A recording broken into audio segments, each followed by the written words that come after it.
Where on a park bench, an old man was sitting there. I said, "Your old courthouse is kind of run down." He said, "Nah, it'll do for our little town."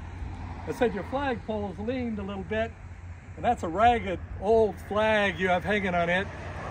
He said, "Have a seat." So I sat down. "Is this the first time you've been to our little town?" I said, "I think it is." He said, "I don't like to brag, but we're kind of proud of that ragged old flag. You see, it got a little hole in that flag there when Washington took it across the Delaware. And it got powder burned the night Francis Scott Key sat watching it writing, 'Oh, say, can you see?' It got a bad rip down in New Orleans with Packingham and Jackson tugging at the seams, and she almost fell at the Alamo beside the Texas flag, but she waved on through. She got cut by a sword at Chancellorsville. She got cut again at Shiloh Hill. There was Robert E. Lee, Beauregard, and Bragg, and the south wind blew hard on that ragged old flag. Flanders Field in World War I, she got a big hole from a Bertha gun. She turned blood red in World War II. She hung limp and low before that was through. She was in Korea, in Vietnam. She went where she was sent by her Uncle Sam. She waved over our ships upon the briny foam, and now they've about quit waving her back here at home. In her own good land, she's been abused, she's been burned, dishonored, denied, and refused. And the government for which she stands is scandalized throughout the land. She's getting threadbare and wearing thin, but she's in good shape for the shape she's in. Because she's been through the fire before, and I believe she could take a whole lot more. So we raise her up every morning, take her down every night.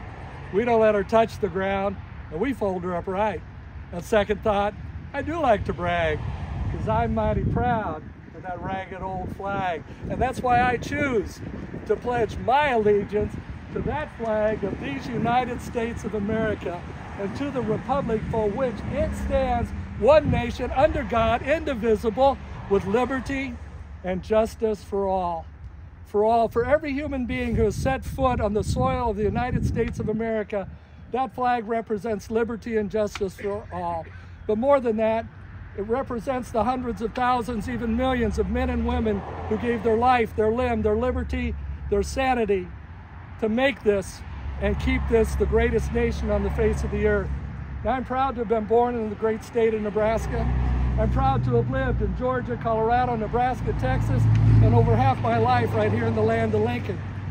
But beyond all of that, so far beyond all of that, if all the things were gone I'd worked for all my life, and I had to start again with just my children and my wife, well, I thank my lucky stars to be living here today, because that flag still stands for freedom, and they can't take that away. And I am proud to be an American, where at least I know I'm free. And I won't forget the men and women who died to give that right to me. And I'll gladly stand up next to you and defend her still today. There ain't no doubt I love this land. God bless the USA. From the lakes of Minnesota to the hills of Tennessee, across the plains of Nebraska, from sea to shining sea. From Detroit down to Houston, from New York to LA, there is pride in every American heart.